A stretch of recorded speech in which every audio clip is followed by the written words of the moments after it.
Earthquakes, typhoons, and volcanic eruptions are natural hazards. It's when we don't prepare for them that they turn into disasters.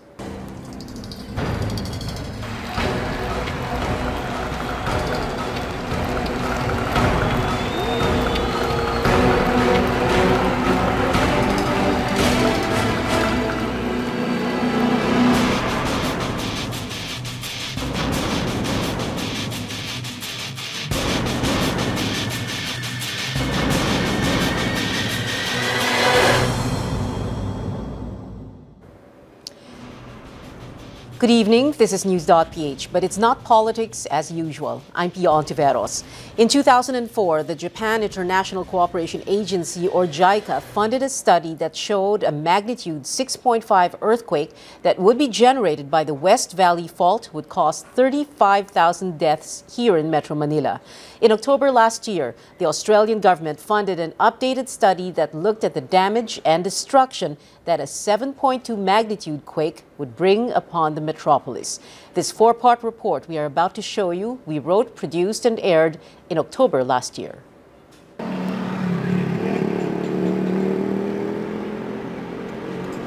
The best view of at least a portion of the 90-kilometer-long West Valley Fault is from, of all places, a cemetery, the Loyola Memorial Park in Marikina. If you drive into the Memorial Park, take the road that forks to the left. Make a right. Stop in the middle of the road and get down. Look to your left. In the distance, a few hundred meters away, perched atop a ridge is the sprawling Ateneo de Manila University campus in neighboring Quezon City. That cliff overlooking this memorial park down below is the Valley Fault. When a fault appears or manifests on the surface of the earth, that's called a trace.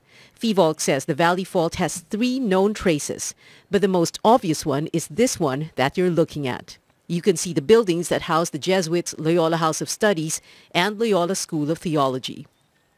This is a reverse shot, a view of the valley below the Ateneo campus and the Loyola Memorial Park. There's a reason why it's called a valley fault. A valley is a long depression or low part in the land caused by movements in the Earth's surface that took place over several thousands of years. Which explains why there are high and low points in the area that surround Ateneo and Loyola Memorial Park. La Vista, for example, sits on the fault. So does Loyola Grand Villas, the village right next to it, but which has a much lower elevation. White Plains, St. Ignatius, and Blue Ridge villages have high elevations, but the road steeply winds downwards until you reach the Libis area.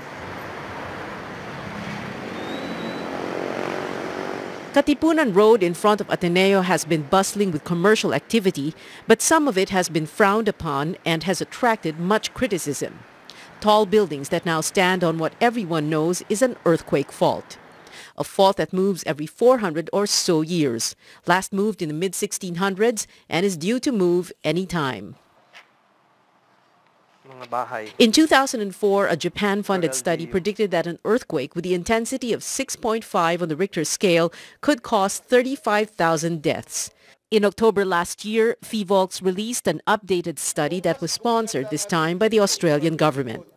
It has a more terrifying prediction. 37,000 deaths the instant a 7.2 earthquake hits the greater metropolitan Manila area. More than 600,000 people injured. About a fourth of that number will have serious or very serious injuries. 300,000 square meters in floor area of buildings and residences with varying degrees of damage. Slight, moderate, extensive, complete, and collapsed. 500 fires raging all over the metropolis. A total chaos. An earthquake would be chaos, not to mention the succeeding aftershocks. So it all boils down to this question. Would we rather be in denial and unprepared, or paranoid and prepared? Government officials have warned that earthquakes are natural hazards. It's when we're not prepared that it turns into a disaster. The scenario for a disaster in Metro Manila if, or more correctly, when a 7.2 magnitude earthquake strikes is chilling. Exactly what will happen to Metro Manila if a 7.2 quake strikes? A total chaos.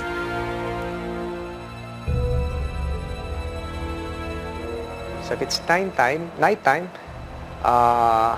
cover of darkness, mayhem and panic would ensue. That's a war scenario, atmosphere, nighttime. Daytime, better chances tayo siguro, similar to what happened in Bohol, but just the same, panic.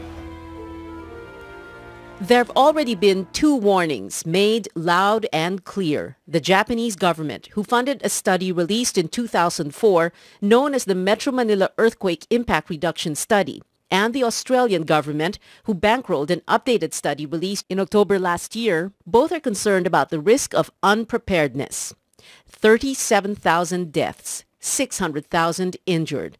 Hundreds of thousands of square meters of floor space in varying degrees of damage or collapse, 500 fires raging, the instant a magnitude 7.2 West Valley Fault earthquake hits the greater Metro Manila area. With no MMDA Chairman Francis Tolentino showed the maps that were the results of the risk analysis project funded by Australian aid. Wala pang may kopya nito, except the mayors and me. It shows where will it happen, the extent, as well as the streets, the barangays that will be affected. This particular map shows the number of fatalities in every barangay. White means there are 0 or no fatalities. There are very, very few of those white spots, meaning the prediction is that the 37,000 deaths will be spread evenly throughout the metropolis. Yellow means low fatality density, but that means anywhere between 0 to 200 people are expected to die in that area. Take note that almost the entire map is covered in yellow. Areas colored orange means anywhere between 201 to 500 people are expected to die in that area, and that's just considered a moderate fatality density. Areas in pink means 501 to 1,200 people are expected to be killed in those areas when the earthquake strikes, high fatality density. And areas in red are where the prediction is that more than 1,200 people will die, very high fatality density. Take a look at the map that shows estimated number of life-threatening injuries. Areas in white mean 0 life-threatening injuries. Yellow means anywhere between 1 to 100 people will be seriously injured in these areas. Orange means 101 to 200 people will be seriously injured. Pink, 201 to 300. And red, more than 300. And that's just those with very serious injuries, approximately 16,000. A small fraction of the total 600,000 who will be injured. With 600,000 injured, where will medical aid come from? That is assuming that our hospitals are still standing. So, yung mga existing buildings na nag-survive sa earthquake and with the medical staff in there will be the first ones to receive the injured victims. And this map shows what areas will have complete collapsed damage of structures in square meters. Homes and buildings that are not built up to standard or comply with the National Building Code are sure to be destroyed. White areas mean there will be no collapsed structures at all. Yellow areas mean anywhere between 1 square meter to 41,500 square meters of collapsed structures. Orange means 41,501 to 83,000 square meters. Pink means 83,001 to 124,500 square meters. And red means 124,501 square meters or more. But For instance, different from the geohazard map, no? Kalye Industria, Senior Katipunan, tatamaan siya. Moderate damage. So yung orange, yung heavily damaged. May ano. Ayun. This is for what? For Muntinlupa yan. Ang worry natin, yung mga 2, 3-story buildings, 4-story buildings, constructed 20, 30, 40, 50 years ago. Yun ang the probability of those buildings collapsing is greater kesa dun sa mga buildings na newly constructed at high-rise.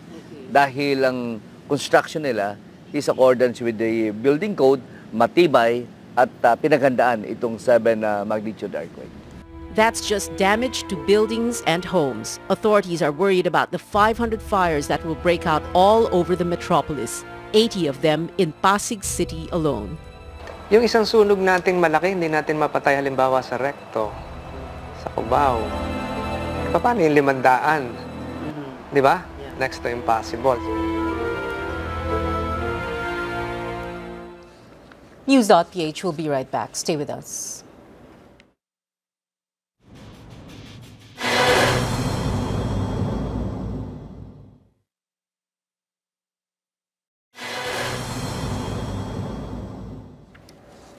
Welcome back. This is News.PH. I'm Pia Ontiveros. Frustration levels about how horrible Metro Manila is are at their breaking point. A nearly non-existent mass transport system, gridlock on the roads, the new abnormal in flooding, haphazard urban planning or whatever it's called, cell phone and internet nightmares, that's just a partial list. Now just add an earthquake to the mix. That is a sure recipe for a catastrophe, a disaster that will go right off the charts. Roads will be impassable. Epifanio de los Santos Avenue or EDSA, all the way from Monumento to Rojas Boulevard. The MRT trains run through EDSA. Flyovers crisscross it, and there are buildings and billboards on either side. That road network is extensive and important. Imagine what EDSA will look like after a 7.2 quake and multiply that scenario by all the other roads that bisect it. North Avenue, Quezon Avenue, East Avenue, Aurora Boulevard, Santolan, Ortigas Avenue, Shaw Boulevard, Hilpuyat Avenue, Ayala Avenue, South Expressway, Taft Avenue, and Ross Boulevard. Kung nagkaroon ng liquefaction at bumaba sa ilalim ng lupa, so magkakaroon ng indention. So maaring maputol ang karsada for a few feet or 1 meter, something like that. So hindi pa rin magiging possible. A number of bridges and flyovers will also be damaged. Most of our bridges, especially the old bridges of Quezon and MacArthur, collapsed structures, electric posts. You have Magallanes flyover collapse, as well as from the studies, not from my even Guadalupe Bridge. If roads and bridges are down, so will communications. So, there will be total collapse pati ng communication lines. Walang electricity. Ibig sabihin na hindi mo nga alam kung ano yung nangyayari sa kabilang barangay dahil wala nga tayong communication. Hindi tayo makapag-text, hindi na tayo makatawag sa cellphone, walang electric power. What will happen to the hospitals? And much more, our water system might be affected at wala ring tubig. Even radios will not work dahil yung mga antenna nila and everything, baka yung building ng mga radio stations will collapse also. So dito ngayon papasok tayo nga tawag nating back to basics. Kailangan meron tayong local handset, yung mga radio sets na ginagamit ng REACT Philippines. There would probably be some radio stations operating government services and communications through satellite phones. But that would be very limited. If you look at the Ondoy situation, that would be worse than Ondoy. In terms of mobility and communications, cut off in major portions of the metropolis.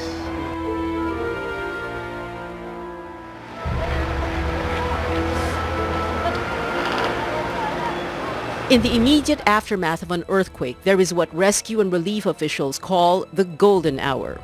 The first hour after the incident, that's the time when you can retrieve a lot of live bodies. So you miss that opportunity, you miss a lot. So the golden hour would be retained by our own responders here in Metro Manila. But there's a catch, because the most important thing to remember is that in a magnitude 7.2 quake in a densely populated, haphazardly planned metropolis like Metro Manila, almost everyone will be a victim. Natural hazards don't choose their victims. Among the dead or injured or affected, could be the first responders, rescuers, disaster officials, and medical personnel themselves. And if they're not injured or affected, they may not be able to get to areas where they're needed since roads are impassable.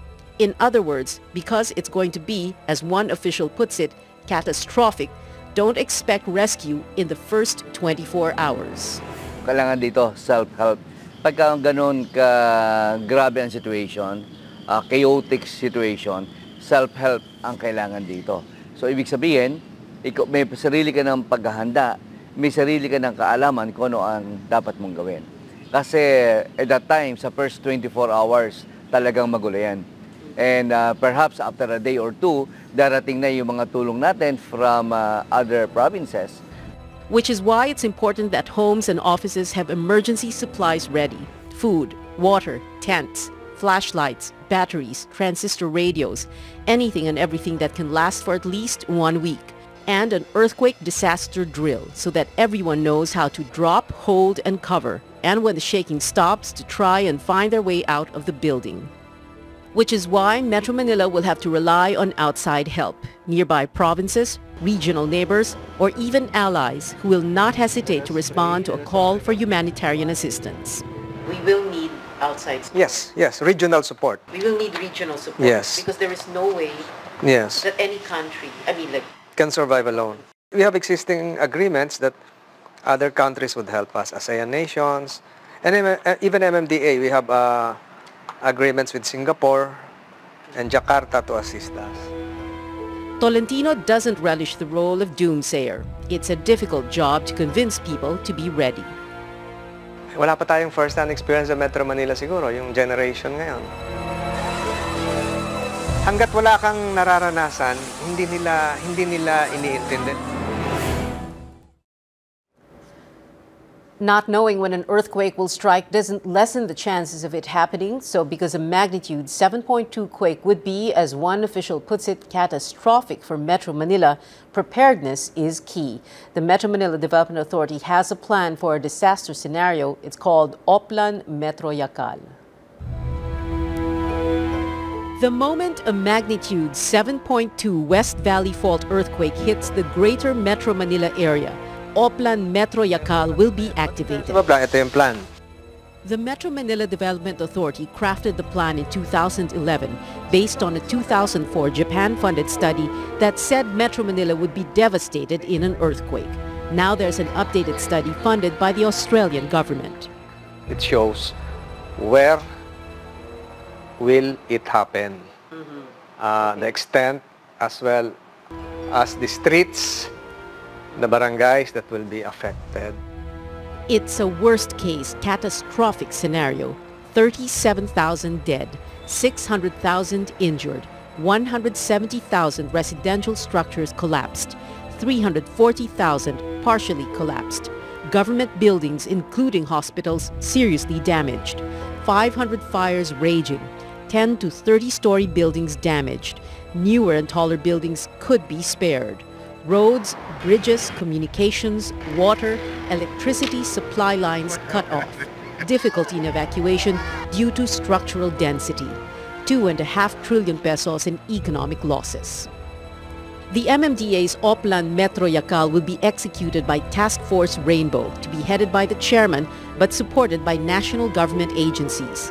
Because the damage is expected to be extensive, which may make access to areas difficult, Task Force Rainbow is divided into 4 sub-task forces, which effectively divides Metro Manila into 4 quadrants: North, East, West, and South, with their own color assignments.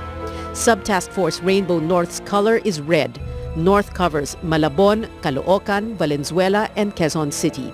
Sub-task force Rainbow East's color is orange. East covers Marikina and Pasig. Sub-task force Rainbow West's color is green. West covers Navotas, Manila, Pasay, part of Parañaque, and Las Piñas. And Sub-task force Rainbow South's color is blue. South covers Las Piñas, Muntinlupa, part of Parañaque, Makati, Mandaluyong, San Juan, Taguig, and Pateros. Task Force Rainbow will prioritize life-saving tasks, search and rescue. Every disaster has a golden hour, the first hour after the incident. That's the time when you can retrieve a lot of live bodies. So you miss that opportunity, you miss a lot. Tolentino says they've pre-positioned blue container vans like this one all over Metro Manila. Magdadagdag pa ako ng 10. Kanina lang nag-order ako additional. Yung mga container vans, nandun yung mga equipment natin for collapsed buildings. So these are pre-deployed, pre-positioned all over Metropolitan Manila. But not enough. Better than nothing. Inside the container van, demolition and digging tools to extricate trapped victims in collapsed structures. Helmets, work gloves, headlamps, lamps, hydraulic jacks, safety goggles, dust masks, stretchers, rope, signages, lime for the cadavers, pulleys, picks, hammers and saws.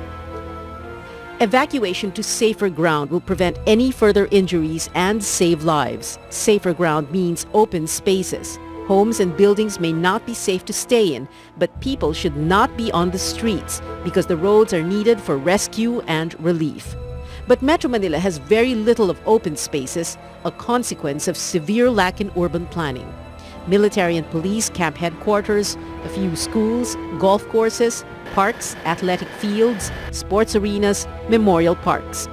Oplan Metro Yacal designated 4 open spaces in the 4 area quadrants, north, south, east, and west. The 56-hectare Veterans Memorial Golf Course in Quezon City for the North Metro Manila sector. The 60-hectare Villamor Air Base Golf Course for the south sector. The 101-hectare Wakwak Golf Course in Mandaluyong for the east sector. And the 23-hectare Intramuros Golf Course in Manila for the west sector. For some reason, though, which Tolentino will not say, it's the Ultra now, no longer Wakwak, that is the designated open space for the east sector. In emergency situation, everything can be used by the government. A team will be assigned to assess the damage and the needs of each area. The next thing that's going to happen is that disaster officials will have to ensure that all major roads are cleared. Why? To gain access to areas that need relief supplies and rescue equipment, and to transport the dead and the injured. The priority will be EDSA, Ross Boulevard, Taft Avenue, Osmeña Highway, and Shaw Boulevard. Supply lines from air and seaports. All these will form the emergency road network. Debris will be disposed of in the Balintawak Cloverleaf. To clear and to destroy obstructions. Okay. So there are cars, we can just collapse the vehicles. We can pile the vehicles on top of another vehicle. Roads must be cleared so relief supplies can be delivered at all costs, because there will be those who will not be prepared for a disaster. They will have no food, water, and emergency supplies. Hunger can cause chaos and looting, because if panic gets the better of us, it's going to be every man for himself. It will take time for the roads to be cleared, so Pasig River will be the major thoroughfare. Railroad tracks and the tracks of the MRT and LRT will be used. Back to basics, trolleys on the tracks and bicycles on the streets.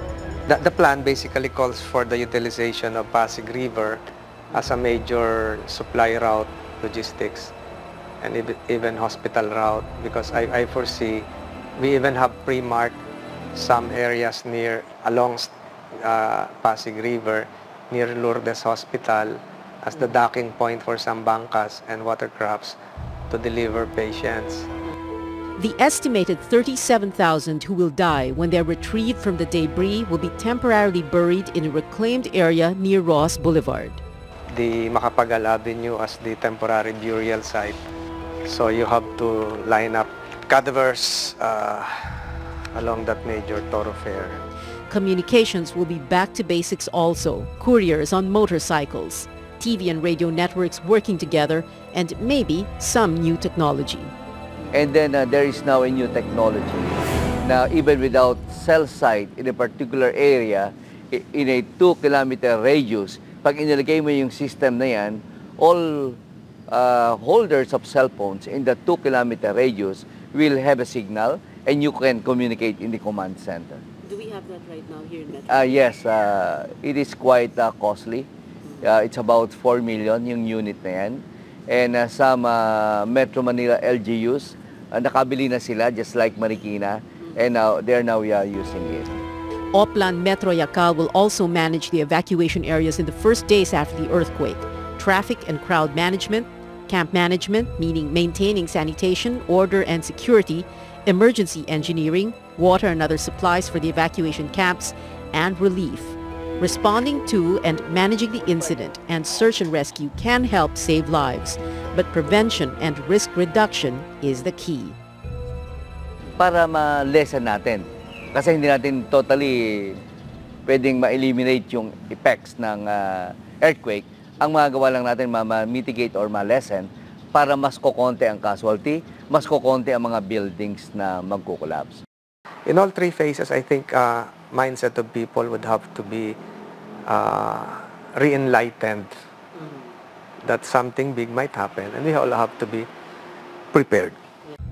As early as February, Tolentino asked shopping mall owners to conduct earthquake drills. He also told Metro Manila city engineers to retrofit schools, hospitals, police stations, and fire stations. But Tolentino thinks there should be more. Regular inspections by building officials while construction is going on. Perhaps even a certification your home is quake-proof, and house insurance before you pay your real estate taxes. Disaster preparedness is an investment. So that ang mga tao ay magkaroon ng feeling of security and safety. It may cost so much, but it is worth the investment. At makita natin ngayon yung mga lugar na hindi nag-invest ng kanilang risk reduction activities, sila ang tinatamaan ng bagyo pagka tinamaan, sila ang nahihirapan. Lesser ang cost ng preventive measures sa rehabilitation. Lesser in terms of percentage sa GDP, ganun. Tolentino takes his job very seriously, although he's hoping he's no longer MMDA chairman when the quake strikes. Hope it will not happen during my term. But while he's still chairman, Tolentino never fails to remind everyone. He wants an earthquake holiday so that the entire metropolis can practice a drill, similar to the statewide drill California did a week ago. But it's no ordinary drill he has in mind. A nighttime simulation with roads blocked, electricity cut off, communications cut off would probably be a real nightmare scenario. We should see earthquakes as natural hazards, which means that only if we don't prepare for them, that's when they become disasters. If you think the investment is expensive, wait until you see the bill for a post-quake rehabilitation. We may not eliminate death and destruction, but if we're smart, we can reduce the predicted 37,000 dead and 600,000 injured. If we prepare now. When we come back, PHIVOLCS Director Renato Solidum will join us. News.PH will be right back. Stay with us.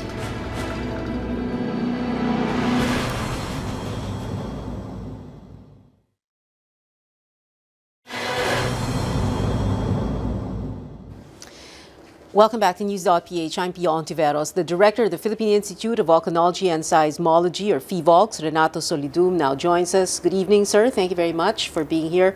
You are in the process of updating the study, the 2004 and 2011. So the numbers are going to go up, numbers in terms of casualties, buildings collapse, etc. Correct? In the real scenario, if the West Valley Fault would move, it will not only affect Metro Manila, but parts of Bulacan, Rizal, Cavite, and Laguna. So what we're trying to do now is add on to the scenarios that we have built for Metro Manila and 7 towns of Rizal by including our estimates of casualties and impacts on Bulacan, Rizal, Cavite, and Laguna. Okay, so the estimate of 37,000 deaths, that's for Metro Manila alone. Metro Manila alone and 7 towns of Rizal. All right. So plus Metro Manila plus 7 towns of Rizal plus Bulacan, we need to Rizal, have some Laguna. Estimates for Bulacan, the rest of Rizal, Cavite, and Laguna. Can you give us an idea what the numbers may be like? Well, at least you need to add 10,000 for the death. Okay. Of course, when you know we talk about numbers now like, as if they're just numbers, but these are going but these to be are real casualties, estimates, no? casualties, and what we have done for Metro Manila, we're using the same methodology. for the rest of the provinces around Metro Manila. Okay, so we are talking about the West Valley Fault. Fault, which just recently moved, but it was a small earthquake, Yes, right? September 29. That was Monday. Right. And around 7:25 in the evening, a magnitude 2.3 earthquake was caused by a very minor movement of the West Valley Fault with the epicenter in Pasig City. Pasig City. Pasig okay. City, and the depth of the earthquake was 20 kilometers below the surface. But that's just 2+ magnitude, no? And these are Small. normal events related to the fault. And if a fault is considered as an active fault, then we expect small events from this fault. Okay, small events. But of course, we can't really predict, like you always say, no? We can never ever predict when an earthquake is going to strike. Well, so far, but yes. we do know that there will be one. Yes, and that would be based on previous studies of what happened before by looking at the dates of when the fault moved. And essentially, we can say that definitely the fault has moved 4 times in the past 1,400 years, with a rough average interval of movement of around 400 to 600 years. And the last earthquake from this fault may be the 1658 earthquake. Okay, the last earthquake meaning the last major. Last major earthquake from this fault was 1658. 1658. At the time, what magnitude was it? Might be below 7, maybe magnitude 6.5. Okay. And that essentially affected Metro Manila and now known as Metro Manila and the surrounding provinces. So approximate return period, like you call it, no? So around is about 400. 400 to 500 years. So that's 400 to around 600, now. yes. But of course, you can, like we said, you can never ever tell when it's going to happen. Yes, and hopefully though, we have placed some instruments to monitor the West Valley Fault. And if there are small events that would produce a pattern, then we might be able to say maybe it's time. But so far, we don't have any signs yet or any clue as to whether the fault will really move big time. Okay, so the September 29 small earthquake, an isolated, if you will, if you can use that term, an isolated thing, an isolated earthquake. An isolated earthquake, but maybe we can use that as a reminder for us to remember that the fault is active. Right. And we need to prepare for the bigger earthquake that might come when this fault would move. And we should worry if another similar small earthquake happens in the next few months? Ganun Well, ba yun? not really. If indeed the fault will move, we hope to see patterns. It's difficult to predict, but Yeah. we still hope that it will show some patterns. Yeah, okay. We have placed global positioning system receivers across the fault that will enable us to see if the ground is being stretched before it would break. Just like a rubber band. When you want to stretch it out, you can really see it stretch before it would break. And hopefully we can see that based on the GPS measurements that we are conducting regularly across the fault. But we can say that the West Valley Fault is in its active phase. Well, essentially the fault has moved 1658 or 356 years ago, and you compare it to the 400-year lower limit of interval, then we can say it can move in our lifetime. It may move in our lifetime. It may move a little bit later, but definitely we still need to prepare for it. Okay. That's the whole point, no? We still need to prepare for it. It's not like you're trying to scare people out of their wits. It happened before, it will happen again. Okay. We keep having so many problems here in Metro Manila, no? It's going to take up all our time if we talk about it tonight. But essentially, it's a densely populated area, sir. We have rapid urbanization. No?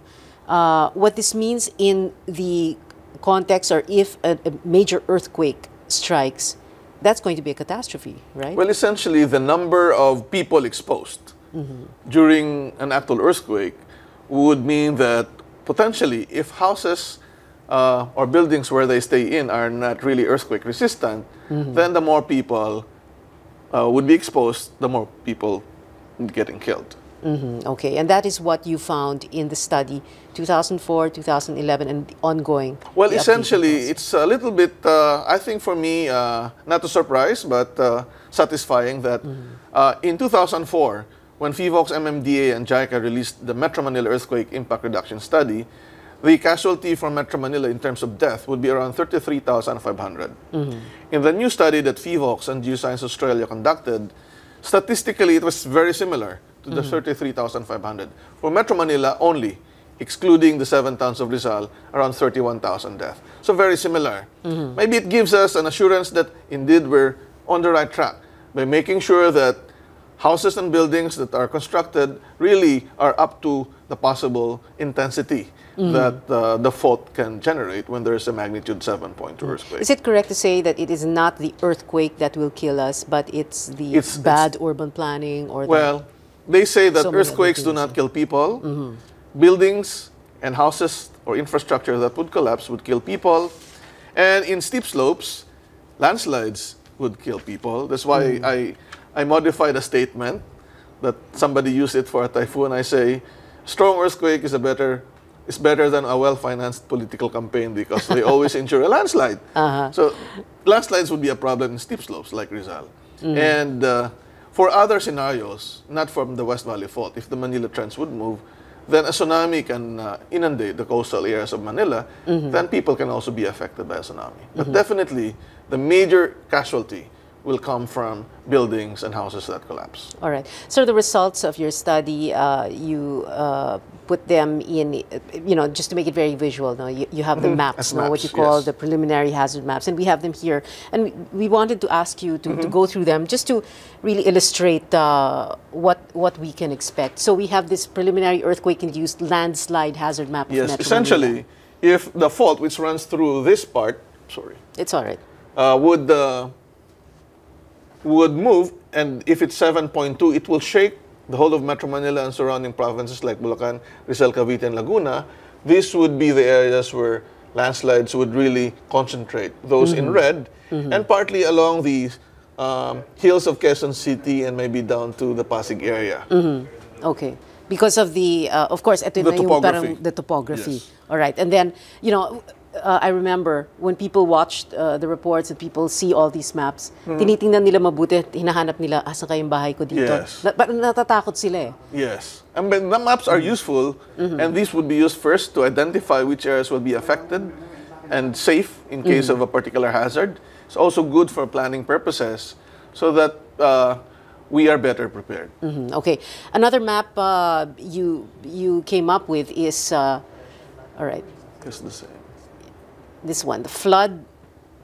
This one would be somewhat related to a study conducted in the same project with Australian funding. This would be a scenario if there will be heavily flooded, if there will be a heavy rainfall in Metro Manila. Yeah. And this would be similar to a flood like Ondoy.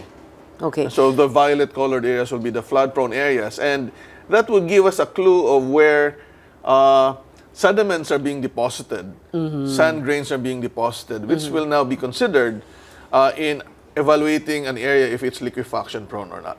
Okay, so heavy floods will be mainly here along the Rizal, Quezon City Along border. the Marikina River system, the San Juan River system, and of course along the coastal areas of Manila, especially Navotas, Malabon, Amanava, yes. the usual flooded areas. Yes. Okay. Of course, this is nothing really new. We always get this, no? Yes. Kapag, well, in the last few days, whenever we have those thunderstorms, bagat, etc., unfortunately, it's practically... But this map essentially would tell us the flood related to river systems. In Metro Manila streets, that's not shown here. Yeah. Those are urban type flooding. Urban flooding. That would essentially reflect. Urban legend. That would essentially reflect the lesser capacity of drainage. Yes. The state not of our really drainage systems. Yes. the thing represented in this map. Yeah. Okay. So if we were to have a map that would show urban flooding, That would be different. that would You have be to really different. focus Yeah, on the streets. we'd have another kind of a map. Okay. Yes. But basically, this is what's going to happen, and it's a problem. No, it becomes It's a problem, and we also have to consider that if ever there's a large earthquake, it's not impossible for heavy rains to occur right after the earthquake. And so responding to a big event and there's a flooding that will happen will be more catastrophic than just an earthquake impact. Can we talk about this preliminary hazard map, sir? It says ground rupture hazard map. Because ground rupture, that's one of the... Where the fault would break the ground. Okay. Minsan yung may biyak talaga. Yeah, and well, after the fault movement. Yeah. features will be displaced. And one thing that we use this for is for people to identify if their place is near or on top of the fault, or if they're buying a piece of land, then they need to avoid building directly on top of it. Yeah. This is like a small-scale map, but FIVOX will release a 1:5,000 scale map where you can actually see the streets. And these are actually posted in our website. Okay. So it's very detailed. Yeah, all right. But for purposes, just for tonight, the West Valley Fault The West Valley Fault transects, for Metro Manila alone, cities of Quezon, Marikina, Pasig, parts of Makati, Taguig, and Muntinlupa.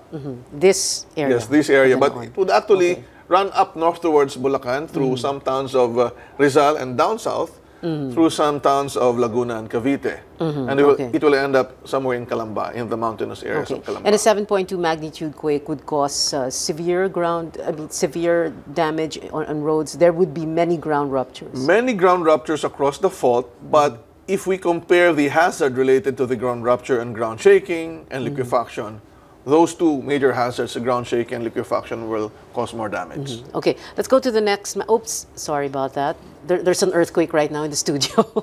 Here, let's go back to the ground. Let's go to the ground shaking. This map looks well really scary because red for intensity. This map would just show you how intense the shaking of the ground will be in the different areas. The effects to the buildings or houses, the ground shaking will matter, but it will also be influenced by how the house or buildings were constructed. But essentially, if you're in the red zone, this will be high intensity 8, and the pink zone muna. Intensity 7 kasi intensity yung pink. 7 yung pink, no? Okay. Yung purple. Purple is intensity 7 yung pink, intensity 8 yung purple, and yung red is high intensity 8.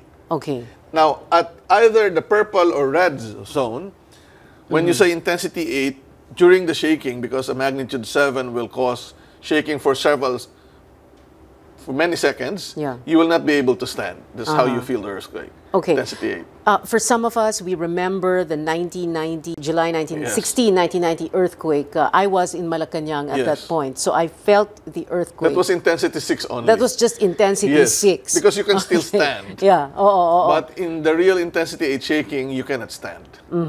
Okay. Even if you try to stand, you cannot stand. Can we say now what kind of is the movement going to be up and down or sideways? Can we say now what it's going to be like? During an earthquake event, there are several types of shaking. The primary shaking would be two: the vertical up and down, and the second is horizontal. Essentially, this would come from below. And the horizontal will have later variations of like parang dinidribble, and then parang hinahalukay, parang iniikot. If you're near the epicenter, and if the West Valley Fault will move, and if we're here in Metro Manila, we should feel the vertical motion first, and then horizontal. If we just feel the horizontal, the West Valley Fault has not moved yet. Okay. So, clue for all of us here in Metro Manila, if I'm not able to speak anymore about that earthquake, and if you felt it as vertical, then that's it. The fault has moved. The West Valley Fault has moved. We'll take a short break. Director Renato Solidum of FIVOX is with us. Please stay with us. We'll be right back.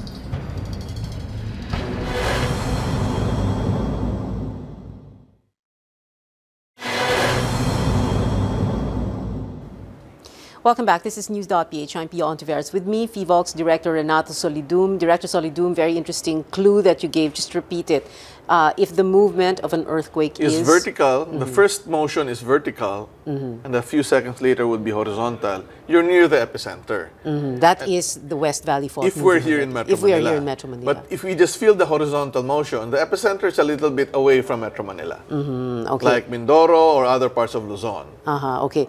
Is it going to be, will the movements be different if you are on ground level, on the ground, or in like the 30th floor of some high-rise condominium? It's the same. You will feel the vertical motion first and then horizontal. But if you're at the upper floor, you will see that the building will actually shake more than the ground floor if you're near the top. Okay, so if the movement is sideways, you can say, thank you, Lord. It's not that. It's not that. fault yet. But if the movement is up and down, And then horizontal, oh then Lord help most us. Ganun ang likely the prayer West Valley natin fault by will. then. Okay, let's go back, sir, to the preliminary hazard map. So this one, we were just Ground talking about this, the ground shaking. Let's look at the liquefaction. Just during the break, you were saying that this was important. This is We should very look at this. important. Liquefaction is a process where sandy layers with a lot of water would behave like quicksand, behaves like a liquid.